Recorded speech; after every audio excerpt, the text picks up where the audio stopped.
السلام علیکم ورحمۃ اللہ وبرکاتہ۔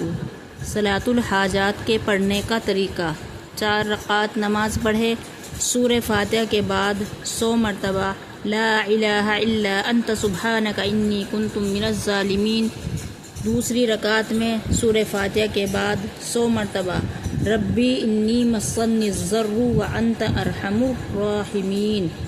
تیسری رکعت میں سورہ فاتحہ کے بعد 100 مرتبہ وَأُفَوِّضُ الْأَمْرِ إِلَى اللَّهِ إِنَّ اللَّهَ بَشِيرٌ بِالْعِبَادِ۔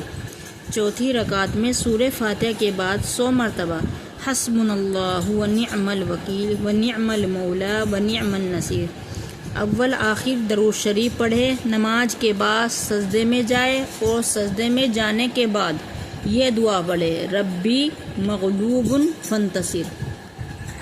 اب اللہ تعالیٰ سے اپنی حاجت روا اور دعائے خیر کریں۔